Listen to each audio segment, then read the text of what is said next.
الحمد لله رب العالمين،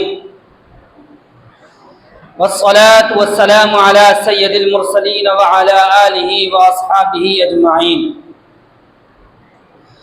فقد قال الله تبارك وتعالى في القرآن المجيد والفرقان الحميد: أعوذ بالله من الشيطان الرجيم، بسم الله الرحمن الرحيم. وَكَذَلِكَ نُوَلِّي بَعْضَ الظَّالِمِينَ بَعْضًا بِمَا كَانُوا يَكْسِبُونَ. صدق الله مولانا العظيم وبلغنا رسوله النبي الأمين الكريم، ونحن على ذلك لمن الشاهدين والشاكرين، والحمد لله رب العالمين. من علينا ربنا إذ بعث محمدا، أيده بأيده أيدنا بأحمدا، أرسله مبشرا أرسله ممجدا، صلوا عليه دائما صلوا عليه سرمدا. بلغ العلا بكماله، كشف الدجى بجماله، حسنت جميع خصاله، صلوا عليه وآلہ. محترم بزرگوں، دوستوں، عزیزوں، السلام علیکم ورحمۃ اللہ وبرکاتہ. آئیے محبت اور عقیدت کے ساتھ ساری کائنات کے مرکز عقیدت، آفتاب نبوت، مہتاب رسالت، محسن انسانیت، آقا نعمت، ہم سب کے آقا و مولا حضور احمد مجتبیٰ محمد مصطفیٰ صلی اللہ تعالی علیہ وآلہ وسلم کی بارگاہ میں درود پاک کا نذرانہ پیش کریں. پڑھے اللہم صلی علی سیدنا و مولانا محمد عبدک و نبیک و حبیبک و رسولک النبی الامی وعلى آلہ واصحابہ وبارک وسلم صلاۃ و سلاما علیک یا رسول اللہ صلی اللہ تعالی علیہ وسلم. عزیزان ملت اسلامیہ، اس سے پہلے آپ نے گزشتہ تقریروں میں اہل بیت کی فضیلت سماعت کی. اس کے بعد سیدنا امام حسین رضی اللہ تعالی عنہ کو ایک الگ جو مقام اللہ رب العزت نے اپنے فضل سے عطا فرمایا، وہ مقام آپ نے سماعت فرمایا. پھر واقعہ کربلا اور شہادت کے کچھ مناظر آپ نے ملاحظہ فرمائے، اور کس طریقے سے سیدنا امام حسین رضی اللہ تعالی عنہ نے اپنے اہل خانہ کے ساتھ مذہب اسلام کی خاطر، مسلمانان اسلام کی خاطر جو قربانی پیش کی، وہ آپ نے ملاحظہ فرمایا. اور کس طرح آپ کے چاہنے والے جانثار نے، ساتھیوں نے آپ کی محبت میں قربانی پیش کی، آپ کے نانا جان کی محبت میں، دین اسلام کی محبت میں قربانی پیش کی، وہ بھی آپ نے ملاحظہ فرمایا.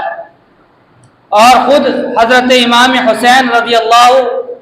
تعالی عنہ کے بیشتر رشتہ داروں نے،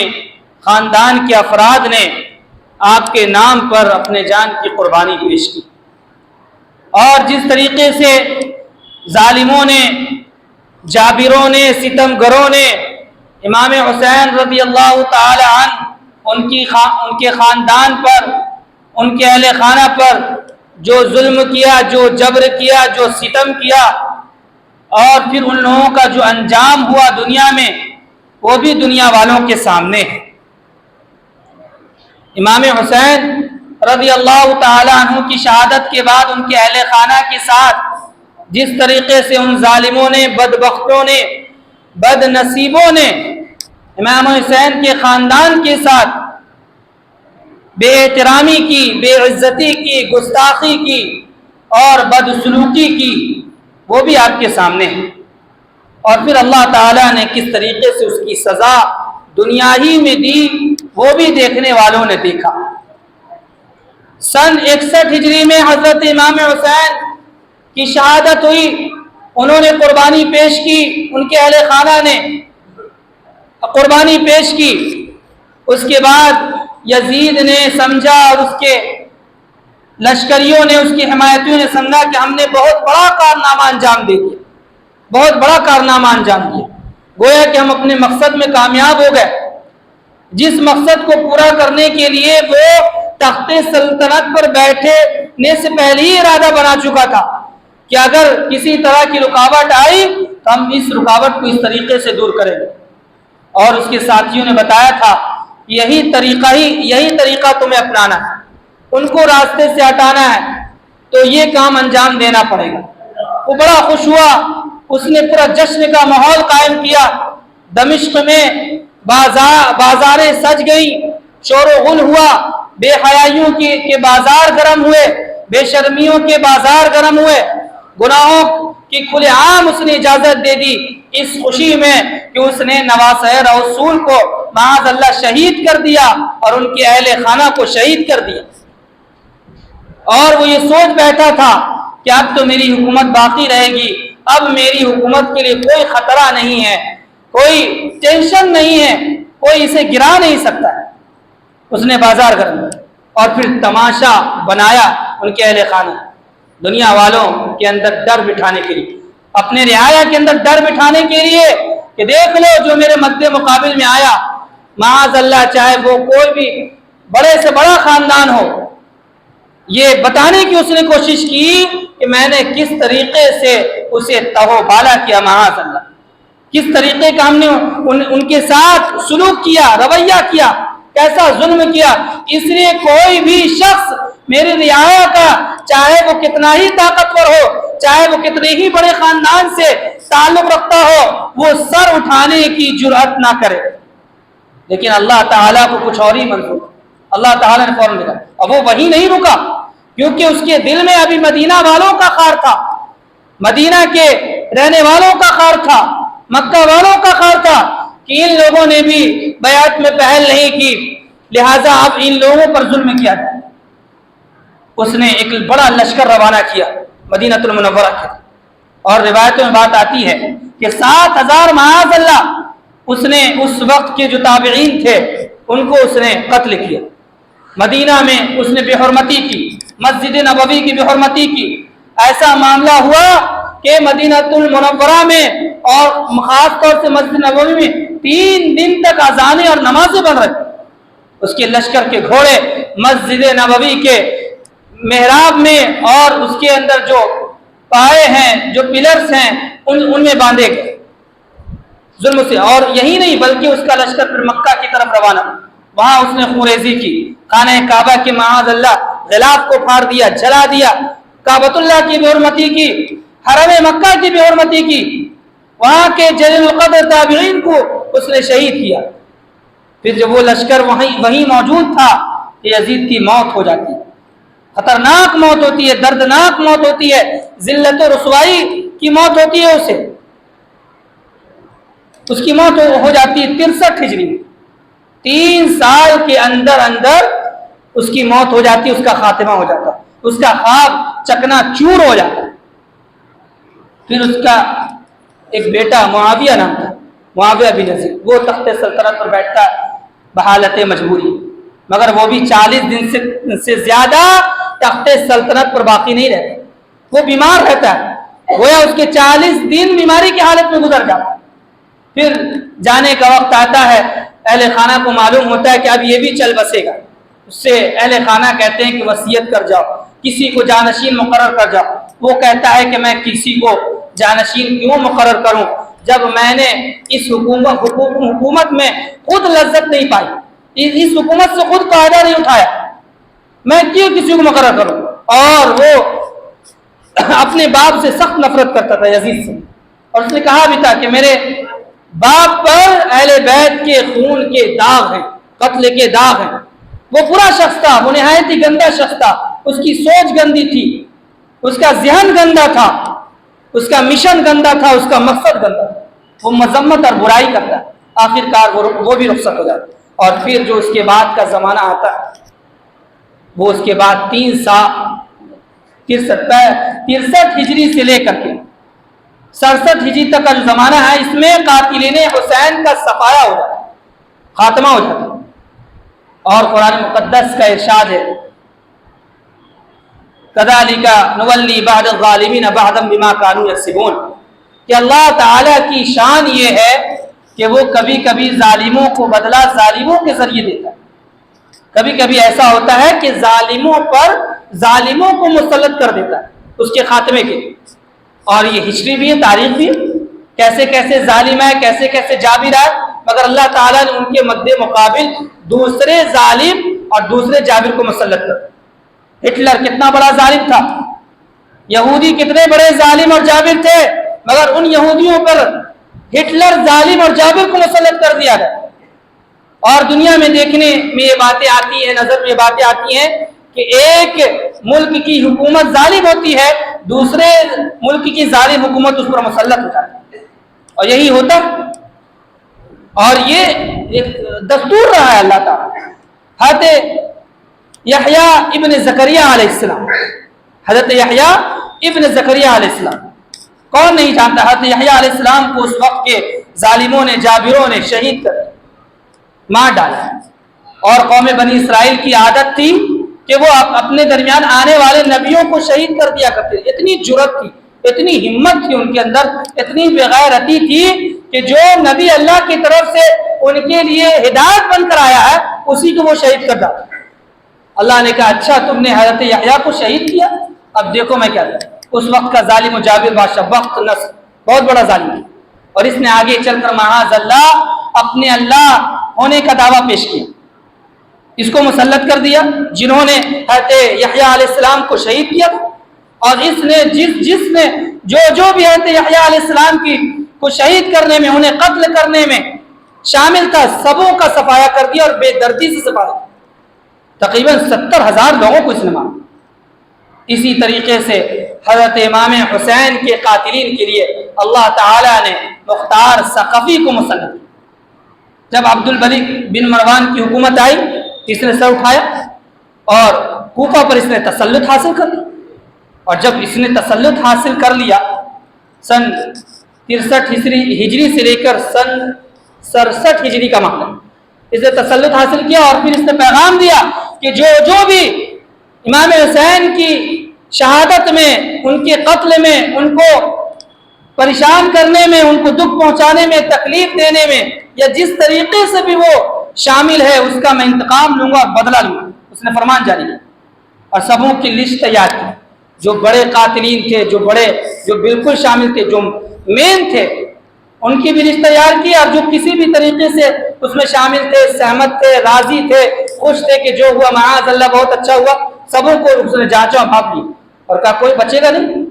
سب سے پہلے تو بڑے بڑے قاتلین کو اس نے پکڑا، ابن سعد کے بیٹے کو بلایا، کہا حفص نام تھا اس کا، بلایا، کہا تیرا باپ کہاں ہے؟ کہا وہ بوڑھا ہو گیا ہے، عبادت اور ریاضت میں لگا ہوا ہے، گوشہ نشین ہو گیا۔ کہا اچھا وہ گوشہ نشین ہو گیا، 4000 کا لشکر لے کر وہی آیا تھا، اسے تہران کی حکومت چاہیے تھی، اب وہ تہران کی حکومت کی لالچ کہاں گئی؟ اب عبادت اور ریاضت میں جس وقت امام حسین کو قتل کرنے کے لیے آیا تھا، ان کو روکنے کے لیے آیا تھا ابن زیاد کے حکم پر، اس وقت اس کو عبادت اور ریاضت کیوں نہیں یاد آئی؟ اس وقت اس کو کلمے کا ورد کیوں نہیں یاد آیا؟ اس وقت اس کو گوشہ نشینی کیوں نہیں یاد آئی؟ بلاؤ اس کو۔ نتیجہ یہ نکلا کہ اسے بلایا گیا، اب بلانے کے بعد اس نے اسے قتل کروایا، اور صرف اس کو نہیں، اس کے بیٹے کو بھی قتل کیا۔ اسی طریقے سے شمر کو اس نے قتل کیا، علی بن یزید کو اس نے قتل کیا، اس کے بعد اس میں اور بھی جتنے بڑے بڑے قاتلین تھے سبوں کو ذلت اور رسوائی کے ساتھ دردناک سزا دی، اور دردناکی کے ساتھ قتل کیا، اور دکھایا کہ دیکھو ان کا انجام کیا ہوا، سبوں کو مارا، کسی کے ہاتھ کٹوا دیے، کسی کے پیر کٹوا دیے، کسی کا سر کاٹا، کسی کو کچل دیا، کسی کو جلا دیا، اذیتوں کے ساتھ سبوں کو اس نے قتل کر دیا۔ اب ابن زیاد جو سب سے بڑا سرغنہ تھا، وہ بھاگا تھا، اسے پتا تھا، وہ موصل میں تھا، اور بڑا لشکر لے کے آیا کہ اب تو مقابلہ کریں گے، ایسے تو ہم مریں گے نہیں۔ اس نے بھیجا اپنے فوج کو، اس کے فوج کے کمانڈر تھے ابراہیم، ان کو بھیجا، کہا جاؤ اس سے نپٹ لو۔ گیا، صبح سے شام تک جنگ چلتی رہی، آخر میں مختار ثقفی کی جو فوج تھی وہ شام کے بعد غالب آ گئی، جب سورج ڈوبنے والا تھا غالب آ گئی، جب غالب آئی تو بھاگا، ابن زیاد بھاگنے لگا، کہا بھاگتا ہے، بھاگا تو دوڑایا تو اس میں جتنے پکڑے سبوں کو مارا، سبوں کو قتل کر۔ یہ جب قتل ہوا اس کو لایا گیا، اس کا سر کاٹ کر کے مختار ثقفی کے پاس لایا گیا۔ مختار ثقفی کو پتہ چل گیا کہ ابن زیاد مارا گیا، اس کا سر لایا جا رہا، اس نے دربار سجایا جس طریقے سے یزید نے دربار کو سجایا تھا، اور سجانے کے بعد جب اس کا سر لایا گیا تو عوام کو دکھائے، دیکھو آج ہی کا وہ دن ہے، آج ہی کی وہ تاریخ ہے، یہی وہ جگہ تھی جہاں اس ظالم و جابر نے امام حسین کے سر کو لا کر رکھا تھا، آج دیکھو اس ظالم کا انجام کیا ہوا، آج اسی جگہ پر اس کا سر رکھا ہوا۔ بہت بے دردی سے اس کو صفائی کی، اور جب سر رکھا تو اچانک ایک سانپ غیب کی جانب سے نمودار ہوا، جو اس کے ناک سے گھستا تھا اس کی گردن کی طرف سے نکلتا، کئی بار ہوا ایسا۔ اور اس کے بعد جب بصرہ میں کوفہ میں خبر پہنچ گئی کہ ہر کسی سے بدلہ لیا جائے گا، چاہے کوئی بھی ہو، بچنے والا نہیں ہے، تو جو اس میں شامل تھے وہ کچھ بھاگنے لگے، اس کو خبر پہنچی کہ سب بھاگ رہے تو بھاگنے دیا جائے، انہوں نے ارادہ کیا کہ بصرہ بغل میں یہیں بھاگ کر چلا جائے۔ بھاگتے بھاگتے اس نے پکڑ پکڑ کر ایک ایک کو قتل کیا اور سب سے بدلہ لیا۔ اور ایک روایت میں بات آتی ہے حضرت عبد الرحمن ابن جوزی رحمۃ اللہ، بہت بڑے بزرگ، کچھ دن گزر جانے کے بعد، کیونکہ اس میں خوشی کے ساتھ کئی لوگ شامل تھے،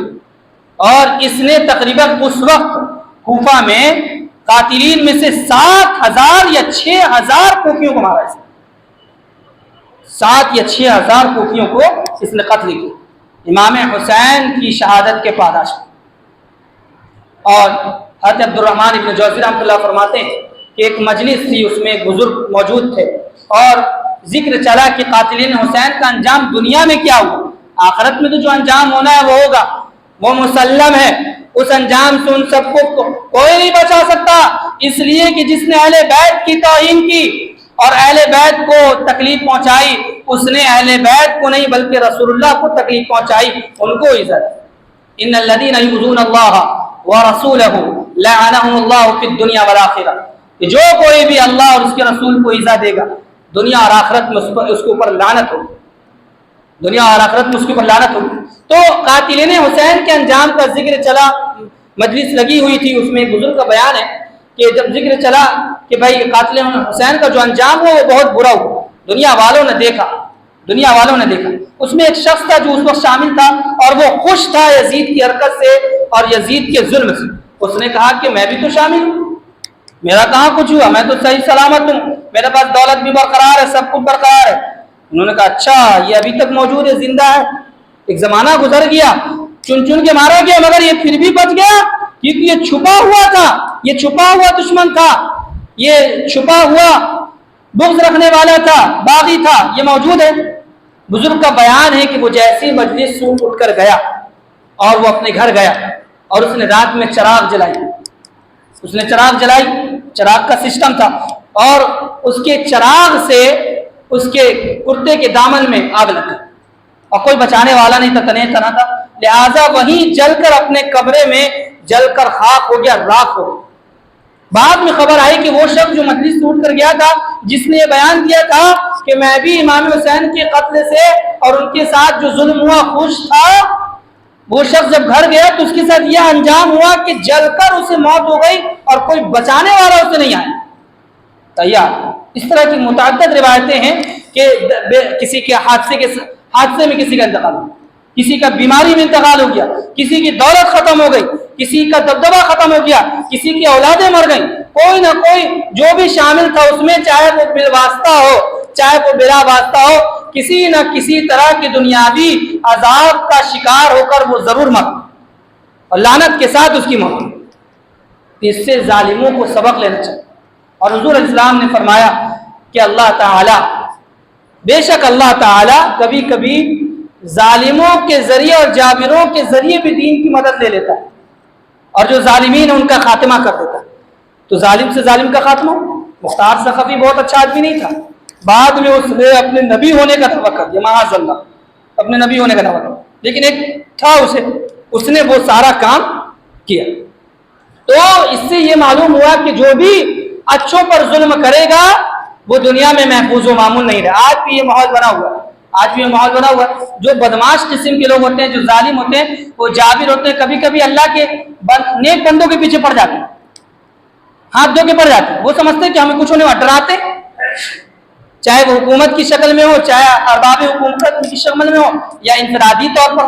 وہ ڈراتے ضرور ہیں مگر انجام انہیں پتہ نہیں ہوتا۔ لیکن یاد رکھیے گا کہ جو اللہ کا مقبول ہوگا جو اللہ کا منظور ہوگا, جو اللہ کی بارگاہ میں پہنچا ہوا ہوگا, اس کو دنیا میں کوئی بھی ستائے گا, اس کے اوپر ظلم کرے گا یا جبر کرے گا, تو اس کا انجام دنیا ہی میں وہ بھوگے.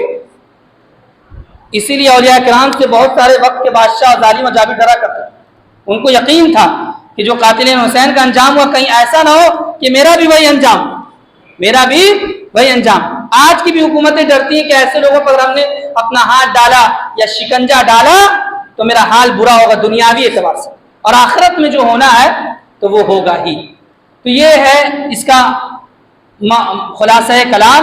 کہ جو بھی اس میں شامل تھے ان کا انجام بہت برا ہوا, اور ایسا برا ہوا کہ وہ انجام جو ہے وہ مثال بن کر دنیا میں اترا, اور اس کے بعد ختم ہو گیا, پھر سب ختم ہو گیا, نئی حکومت آ گئی, سارا معاملہ چلتا رہا, اور پھر آپ دیکھ رہے ہیں کیا معاملہ ہے. اس سے پہلے میں نے ماں باپ کے حقوق کے تعلق سے کچھ باتیں عرض کی تھی. قرآن مقدس کا ارشاد ہے کہ ماں باپ کے حقوق کو ہمیشہ یاد رکھو. اگر بالفرض کسی کے ماں باپ کافر و مشرک ہو جائیں اور وہ اولاد کو بھی کفر شرک کے لیے مجبور کریں تو اولاد کو چاہیے کہ ان کی بات کو نہ مانے, یعنی کفر و شرک نہ کریں, مگر دنیا میں ان کے ساتھ اچھا سلوک اور ہمیشہ ان کی خدمت کرتے رہیں. مطلب یہ ہوا کہ اگر کسی کے والدین کافر و مشرک بھی ہو جائے تو ان کا ادب باقی رہتا ہے. یہ ہے والدین کا مقام. کافر و مشرک بھی ہو جائیں تو ان کے ادب کو اللہ تعالیٰ نے ختم نہیں کیا, بحیثیت اولاد لازم رکھا کہ تم اگر اولاد ہو تو ان کا معاملہ اللہ کے ساتھ ہے, ان کی سزا آخرت میں ہونی ہے. تم بحیثیت اولاد ان کی عزت کرتے رہو, ان کا ادب کرتے رہو, ان کی خدمت کرتے رہو. قرآن مقدس کی آیت کریمہ. قرآن کے علاوہ حدیثوں میں بھی والدین کی اطاعت کے تعلق سے اور خدمت کے تعلق سے بے شمار جگہوں پر حضور علیہ السلام نے نصیحت فرمائی ہے, اور ان کی نافرمانی اور ان کو تکلیف دینے کو سخت گناہ حضور علیہ السلام نے بتایا. ایک جگہ فرمایا ماں باپ کی رضامندی میں اللہ تعالیٰ کی رضامندی ہے, اور ماں باپ کی ناراضگی میں اللہ تعالیٰ کی ناراضگی ہے. ایک شخص نے حضور اسلام سے دریافت کیا کہ اولاد پر ماں باپ کی کیا حقوق ہیں. آپ نے فرمایا کہ اولاد کی جنت اور دوزخ ماں باپ, چاہے تو وہ اپنے والدین کے ذریعے جنت کو حاصل کر لے اور چاہے تو اپنے والدین کے ذریعے وہ جہنم کو حاصل کر لے. یعنی ان کی خدمت سے جنت مل سکتی ہے, اور ان کی نافرمانی اور ان کے ساتھ بدسلوکی کرنے سے وہ جہنم میں داخل ہوگا. ماں باپ کی خدمت اور اطاعت کرنے والا لڑکا یا لڑکی جتنی دفعہ بھی محبت اور عظمت کی نگاہ سے ماں یا باپ کی طرف نظر کرے گا, اللہ تعالی ہر دفعہ دیکھنے کے بدلے ایک حج مقبول کا ثواب عطا فرمائے. دیکھیے دیکھنے کی بات ہو رہی ہے, یہاں تو وہ دور چل رہا ہے نا کہ ماں باپ کو دیکھنا بھی نصیب نہیں ہوتا ہے نا. ماں باپ ترس جاتے ہیں کاش اپنے بچوں کا چہرہ دیکھ لیں, ویڈیو کال کے ذریعے ہی دیکھ لیں دور دراز کا. یہاں بچوں سے کہا جا رہا ہے کہ ماں باپ کا چہرہ دیکھنا, ان کی زیارت کرنا حج مقبول کے ثواب کے برابر ہے, حج مقبول کے ثواب کے برابر. اور کسی نے کہا یا رسول اللہ اگر وہ روزانہ 100 مرتبہ اپنے ماں باپ کو دیکھتا رہے تو اس کا کیا معاملہ ہے,